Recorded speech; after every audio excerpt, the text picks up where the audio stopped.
Yes, welcome back to a brand new video, a different type of video today where we are going to look at City's potential rising stars. Obviously, we sent a number of players on loan this summer to go and get experience and get opportunities and work on their craft elsewhere this summer, many of which have already played in the month of August, and some of them seem to be doing quite well. So let's take a look at the players and see who's performing the best and who we should keep an eye on, if that makes sense. The first player I want to take a look at is Issa Kabore, the right back who we sent to Luton Town this summer. Obviously, Luton Town, a club just come up from the championship. Not too many expectations on Luton. You know, if you're a defender like Issa Kabore is, a right back, it's going to be a tough season for you. Nobody expects Luton to do very well this season. Nobody expects them to pick up many points, so he's going to have a lot of demands on him. He's going to have a lot of pressure on him as a defender, and it's going to be a good challenge for him. It's going to be a really good opportunity to show what he can do up against the best wingers and the best attackers all round in the English Premier League. So far in August, Issa Kabore has played 3 games, 164 minutes and 1 yellow card. Now, Luton do sit second bottom of the English Premier League right now. Kind of relates to what I was saying about how it's tough for them. They're only 3 games in. They didn't get to play the 4th because their stadium was being renovated, but it's definitely one to keep an eye on. Issa Kabore, does he have a future at Manchester City? Playing for Luton as a defender, he's going to get a lot of chances to show if he's capable of defending at the highest level, put it that way. The next player I want to talk about is Couto, a player who is currently at one of our partner clubs, if you like, Girona. Girona currently sits second in La Liga, just behind Real Madrid. Couto is also a right back, so for him to be sitting on 2 appearances, 76 minutes played and 1 clean sheet for Girona, who are second in La Liga, it's massively impressive. Now, I must say, I know it's very early in the season, but for them to have started the way they have, and Couto to have played in 2 of those games, kept 1 clean sheet, it's definitely interesting. It's one to keep an eye on, I think. I mean, to get into City's defence right now, you have to be genuinely world class. You look at the defenders we have in Vardiol, Ake, Stones, Diaz, Walker. It's going to be really hard for the likes of Kabore and Couto to make their way, but going to these leagues, La Liga for Couto, Premier League for Kabore, these are opportunities where either they will get to prove that they're capable of playing for Manchester City, even though that's very difficult to do, or else they will earn themselves, you know, high stocks and get themselves a move to a higher level, or to a better club, or a bigger club, or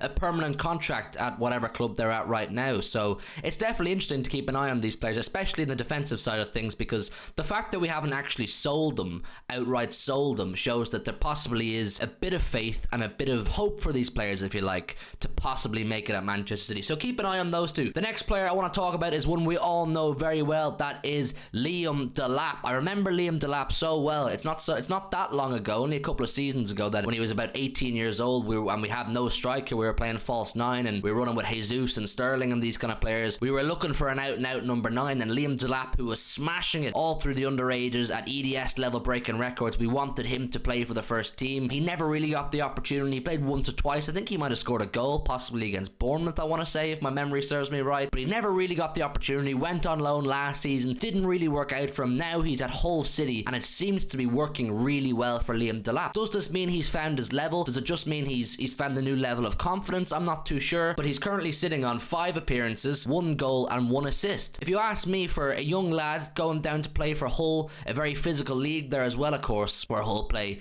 it's going to be difficult, so he has to go down there and stamp his authority whatever way he can. And I actually have a friend who's a Hull fan, and he says Delap is doing really well. He's got an Irishman, Aaron Connolly, beside him, who's also doing very well. They feel very optimistic, essentially, in Hull about Delap. Does he have a future at Manchester City? Could Delap overtake Erling Haaland? You guys need to let me know down below in the comments. I think not for now, anyways, for now. The next player I want to bring in is Joshua Wilson-Esbrand, who is currently at Reims in France. Wilson-Esbrand on loan last season at Coventry, who just merely missed out on Premier League football in the playoffs. Wilson-Esbrand has played for the Manchester City first team, and if you ask me, in all seriousness, I think he was rather impressive. I think he had something about him. At Reims, he's made 3 appearances, 1 clean sheet, 1 yellow card, 229 minutes played. I think he has a very bright future, Wilson-Esbrand, but as I referenced with Couto and Issa Kabore, it's very difficult for defenders to break into this Manchester City team at all. Going to France, having been at Coventry last year, it's a new test, it's a new challenge. As a right back, he'll probably get to mark Mbappe at some point and some other top wingers in France in that league, so it's definitely an interesting one. It's an interesting choice on his part. Maybe wants to go and try the new experience, the new challenge, the new league, etc, etc. But the fact that he's played for the first team, he wasn't sold. Once again, does Pep hold hope for Wilson-Esbrand? Obviously we have Rico Lewis there, we have Kyle Walker there. I imagine Wilson-Esbrand can play on both sides. You got Vardiol and Ake as well on the other side, so it's just so difficult for these young players, Wilson-Esbrand, Couto and Kabore, to really feel they can break into City's first team. But once again, if he can perform in France, maybe do a good job against a top winger, or if Reims place high in Ligue 1, maybe Wilson-Esbrand's stocks will go up and City could sell him on for a good fee. We all know that the plan of action with these young players is, if they're good enough to play for City, they'll eventually get there. If not, we do our very best to get a good fee for them. That's what keeps the big wheel turning. That's what funds, or goes a long way to funding many of our big signings. The last player I want to mention is yet another defender. I'm sure plenty of you will know this one. Callum Doyle, I should say, at Leicester City.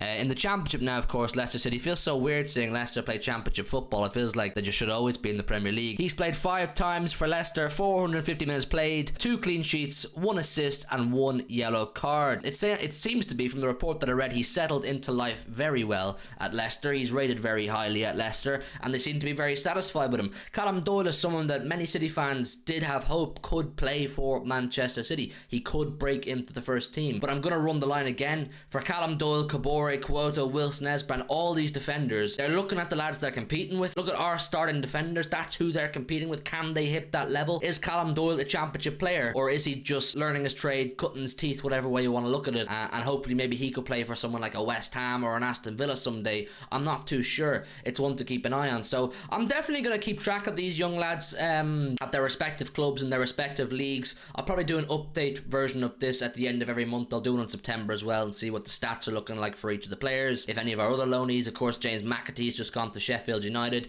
I will definitely be watching Sheffield United now because I want to see how he gets on. We turned down £30 million worth of an offer to sell James McAtee, so Pep must have some sort of a plan for him. But yeah, listen, leave all your thoughts down below on these players. Do you think any of them could play for our first team in the future?